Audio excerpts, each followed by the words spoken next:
নমস্কার। আজ আমি আবার চলে এসেছি আপনাদের সামনে, তবে বাড়ির মধ্যে বদ্ধ থেকে নয়, দীঘার সৈকতে বেড়াতে বেড়াতে দু চারটা কথা হয়ে যাক আপনাদের সাথে। আমাদের দৈনন্দিন জীবনে কিন্তু বেড়ানোর অনেক প্রয়োজন আছে, এতে মন মেজাজ ভালো থাকে, মানসিক শান্তি থাকে, রাত্রে ঘুম আবার ফিরে আসে।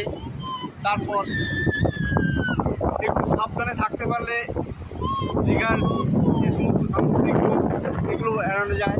এখানে অনেক খাবার টাবার আছে, মাছ ভাজা আরও নানা রকম, তবে এইসব খাবারগুলো একটু দেখে শুনে খাওয়া ভালো, কারণ পচা মাছ টোচা মাছ খেয়ে অনেক সময় খারাপ হতে পারে। তো সেই জন্যে খাবার চয়েস করবেন, একটু ভালো ভালো খাবারই চয়েস করুন, টাটকা খাবার চয়েস করুন। আর সমুদ্রের নোনা জল যাতে পেটে ঢুকে না যায় সেদিকটা দেখবেন, কারণ এই নোনা জল পেটে গেলে